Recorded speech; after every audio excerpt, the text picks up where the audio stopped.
Welcome back to Press Review. Let's have a look now at the world's front pages, but as usual, let me start with the papers here in the UK.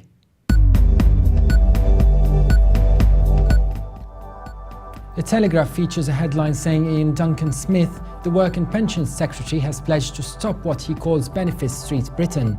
He said the coalition's welfare reforms will make Britain great again, while the Conservatives will put further welfare changes at the heart of the 2015 election manifesto. The Telegraph also features a picture of Kiev in flames as 3 days of clashes rocked the Ukrainian capital. And the Independent front page features a picture of Ruzana Ibragimova, one of 3 women suspected of planning terrorist attacks at the Sochi Winter Olympics due to begin in February. The accompanying article says the UK, Germany, Hungary, Italy and Slovenia all received messages threatening their delegations at Sochi, although officials dismissed the warnings yesterday for lacking credibility. The paper also says Cameron has reversed his decision on Syrian refugees and that Britain will open its doors again to accept some of the most vulnerable Syrians. The article says the Prime Minister is under intense pressure to go further by accepting 500 refugees under a UN resettlement programme. The Scottish Herald says NHS health professionals want to reform doctor training. A top medic has questioned the advent of super specialists and said the NHS needs more generalists in its ranks.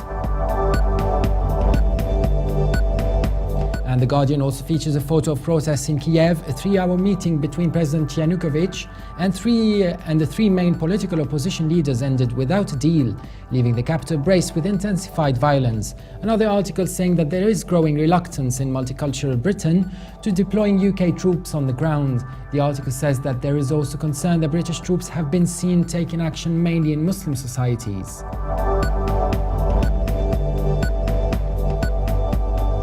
And now let's take a look at the top stories in the Middle East. Starting with Israel's Haaretz, which says the German government is conditioning continued grants to Israeli high-tech companies as well as the renewal of a scientific cooperation agreement on the inclusion of a territorial clause stating that Israeli entities located in the West Bank settlements or East Jerusalem will not be eligible for funding. Israel fears the German move will lead other European Union member states to follow suit.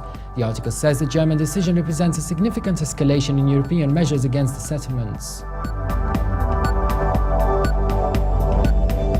And the Khaleej Times says peace talks got off to a rocky start on Wednesday as a bitter clash over President Assad's future threatened to collapse the negotiations even before they had begun.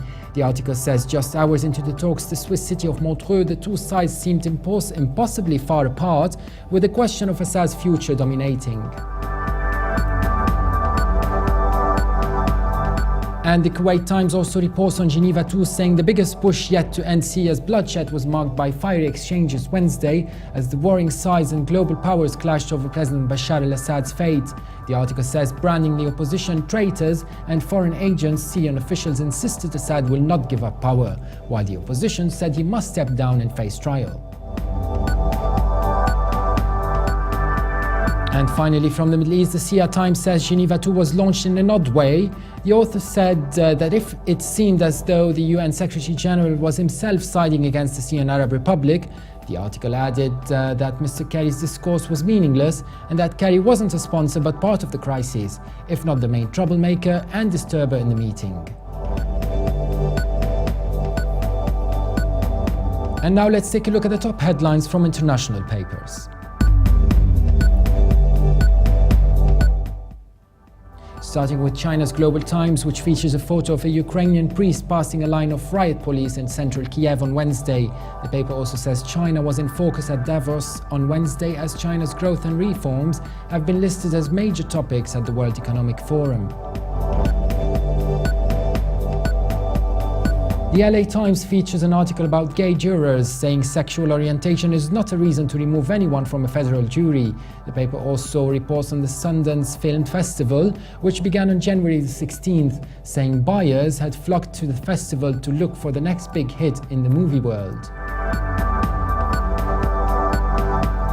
And from Canada, the Edmonton Journal also features a photograph of the Kiev protests and says that a laptop containing the information of 620,000 Canadians has been missing for 4 months. And from Russia, the St. Petersburg Times features an article saying Skype will share information about its Russian users with law enforcement agencies if recent legislation is approved. The paper also says the political and economic changes in Russia are affecting house prices in London as Russian buyers look for property in high-income areas of the city.